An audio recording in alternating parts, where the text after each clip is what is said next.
हे काय आहे तुझ्या हातात? It's a pen. कुणाची पेन आहे?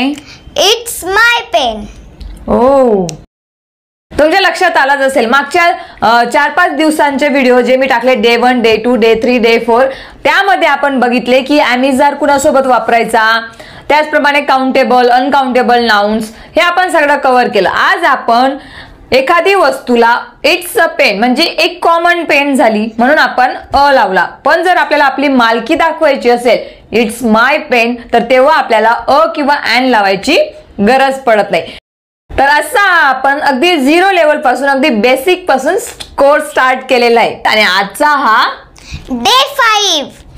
आजचा आहे डे 5.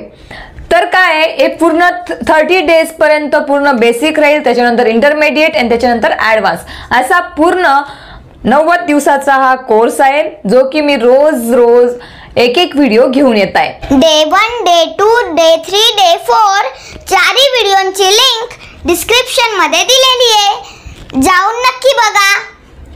जर तुम्ही मागचे 4 डेज मिस केले असतील तर ते आधी जाऊन चेक करा, लिंक डिस्क्रिप्शन बॉक्स मध्ये दिली आहे, तरच तुमचा आजचा जो डे 5 आहे त्याची लिंक तुम्हाला लागेल.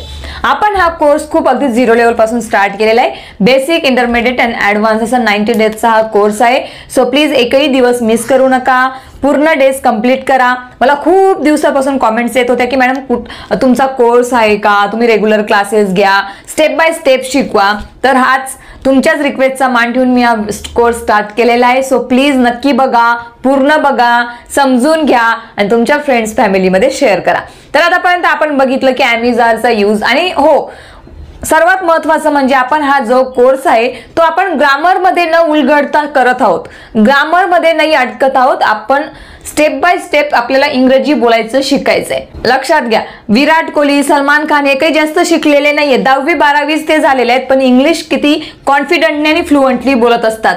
तर इंग्लिश बोलण्यासाठी कुठल्याही डिग्रीची गरज नाहीये. आपण जर व्यवस्थित ते समजून घेतलं तर आपण सुद्धा त्यांच्यासारखं इंग्लिश बोलू शकतो, हो की नाही? अग्री आहात तर प्लीज नक्की कॉमेंटमध्ये येस लिहा. चला तर मग जास्त वेळ वाया न घालवता सुरुवात करूया आजच्या व्हिडिओला. तर आजच्या व्हिडिओमध्ये मागे आपण शिकलो की जर एखाद्या कॉमन व्यक्तीसाठी आपण कॉमन वस्तूंविषयी आपल्याला बोलायचं असेल की आपण जेव्हा बोलत असतो it's a pen, it's a book, तर ते एखाद्या कॉमन वस्तूंविषयी, कॉमन व्यक्तीविषयी जर आपण बोलत असणार तर आपण अ आणि ॲनचा यूज करतो. पण इथे जर आपल्याला आपली मालकी दाखवायची असेल की हे माझं पुस्तक आहे, ते तिचं पुस्तक आहे, ती त्याची चाबी आहे, ते त्याचं रिमोट आहे, हे कसं बोलणार इंग्लिश मध्ये ते आपण आजच्या व्हिडिओमध्ये बघणार आहोत. चला तर मग जास्त वेळ वाया न घालवता सुरुवात करूया आजच्या व्हिडिओला. So read. It's our house म्हणजे ये आमचं घर आहे. आपल्याला जेव्हा असं सांगायचं असेल की हे माझे घर आहे तर इट्स माय हाऊस किंवा आमचे घर आहे, इट्स माय हाऊस. इट्स हे कॉन्ट्रॅक्शन आहे इट इट्स, तर कन्फ्यूज होऊ नका. इट इज अवर हाऊस म्हणजे हे आमचे घर आहे. इट्स माय बुक हे माझे पुस्तक आहे. ट्रान्सलेशन दिलेलं नाहीये, मराठीमध्ये लिहिलेलं नाहीये, कारण आपल्याला ट्रान्सलेट करून नाही शिकायचंय, ॲज इट इज तुम्हाला प्रॅक्टिस करायची आहे. म्हणून मी तुम्हाला एक्सप्लेन करते सोबत. तुम्हाला इंग्लिश सेंटेन्सेस डोक्यात ठेवूनच तुम्हाला प्रॅक्टिस करायची आणि लाऊडली आमच्यासोबत तुम्हाला हे सेंटेन्सेस बोलायचे आहेत. म्हणजे फक्त व्हिडिओ बघायचा नाही तर व्हिडिओ बघत असताना प्रॅक्टिस सुद्धा करायची आहे, म्हणजे दोघं कामं होते.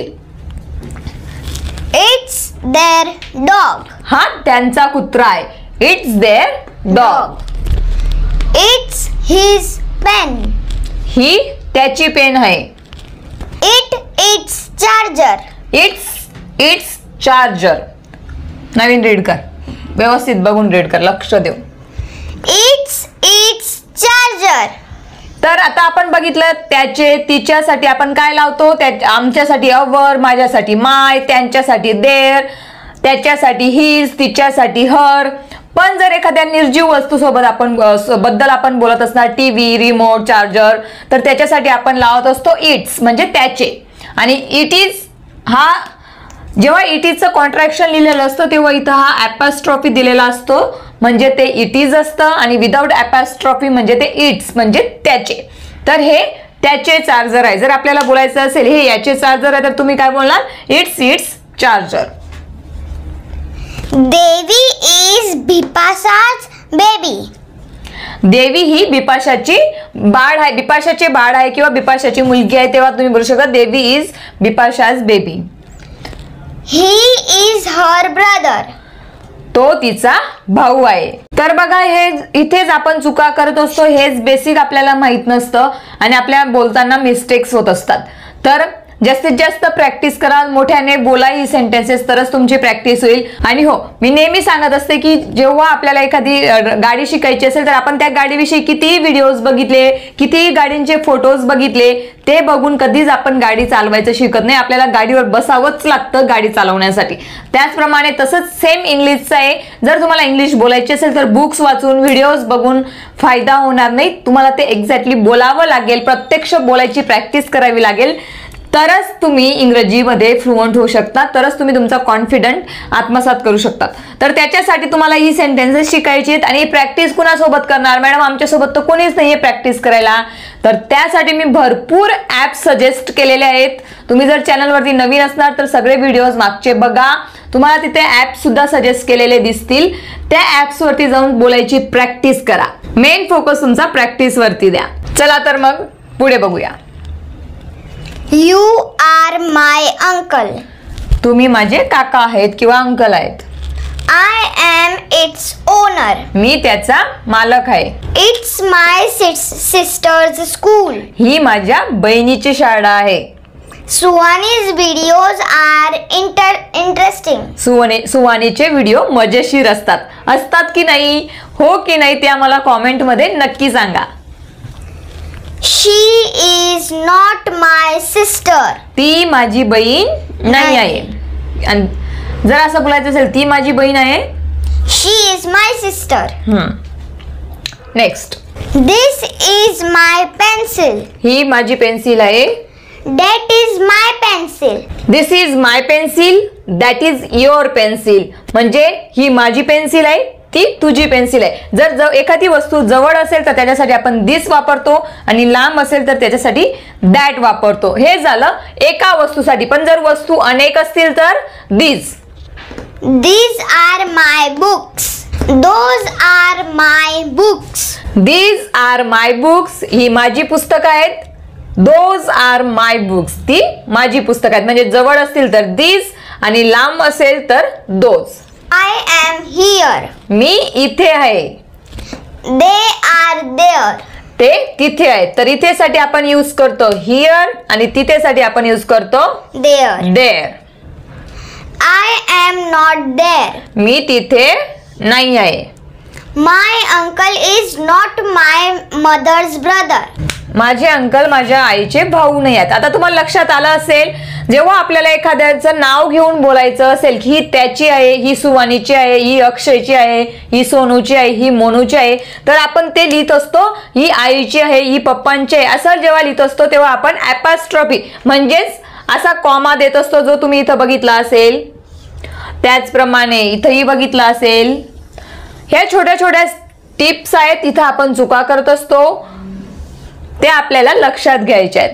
तर जेव्हाही आपल्याला असं बोलायचं असेल की ही सुवानीची वस्तू आहे तर तुम्ही बोलणार इट इज सुवानीज बुक. हे सुवानीचे पुस्तक आहे. It is Suwani's books. She is my doctor. ती माझी डॉक्टर आहे. It's my father's office. हे माझ्या पप्पांचे ऑफिस आहे. Their car is new. त्यांची गाडी नवीन आहे. तर हे बघा, ही जी सेंटेन्सेस आहेत ही आपल्याला बोलण्यामध्ये खूप यूज होत असतात. जर आपल्याला स्मॉल टॉक कुणासोबत इंग्लिशमध्ये करायचं असेल तर अशाच प्रकारची सेंटेन्सेस आपण बोलत असतो. पण ती आपल्याला इंग्लिशमध्ये कशी बोलायची ते माहीत नसतात. आपल्याला त्याचे रिलेटेड नियम माहीत नसतात. मी जेव्हा स्वतः इंग्लिश बोलायचं स्टार्ट केलं, इंग्लिश शिकायचं स्टार्ट केलं, तेव्हा मी सुद्धा इथूनच सुरुवात केली होती. आणि जेव्हा मी सुवानीला इंग्लिश शिकवलं तेव्हा सुद्धा मी तिला इथूनच सुरुवात केली. अशाच प्रकारे मी तिच्यासोबत जास्तीत जास्त सेंटेन्सेस तिच्यासोबत बोलत असते आणि अशीच आमची बोलायची प्रॅक्टिस होत असते. सर तुम्हाला सुद्धा हेच करायचंय. तुम्ही तुमच्या मुलांना शिकवत आहात की तुम्ही शिकत आहात, तुम्हाला सुद्धा इथूनच सुरुवात करायची आहे. जास्तीत जास्त बोलायची प्रॅक्टिस करायची आहे. आज आपण जे सेंटेन्स शिकलो ते बोलून ते लिहून काढा. तुम्ही वाटल्यास याचा स्क्रीनशॉट घेऊ शकतात. मागच्या व्हिडिओमध्ये कुणीतरी कॉमेंट केलेली होती की मॅडम आम्ही तुम्हाला तर बघतच असतो, एकदा बोर्ड दाखवा. तर आजच्या व्हिडिओमध्ये बोर्ड दाखवलेला आहे. आय होप तुम्ही स्क्रीनशॉट घेतला असेल किंवा ही सेंटेन्सेस तुम्ही लिहून काढा आणि रोज मोठ्याने 5दा तरी बोलायची प्रॅक्टिस करा. सो अजून पुढे मी नवनवीन व्हिडिओज तुमच्यासाठी घेऊन येणार आहे. असेच आपल्याला 90 डेज पर्यंत जायचंय. सो तुम्ही सुद्धा इंग्लिश बोलणार, नक्कीच बोलणार, हा विश्वास मनात ठेवा.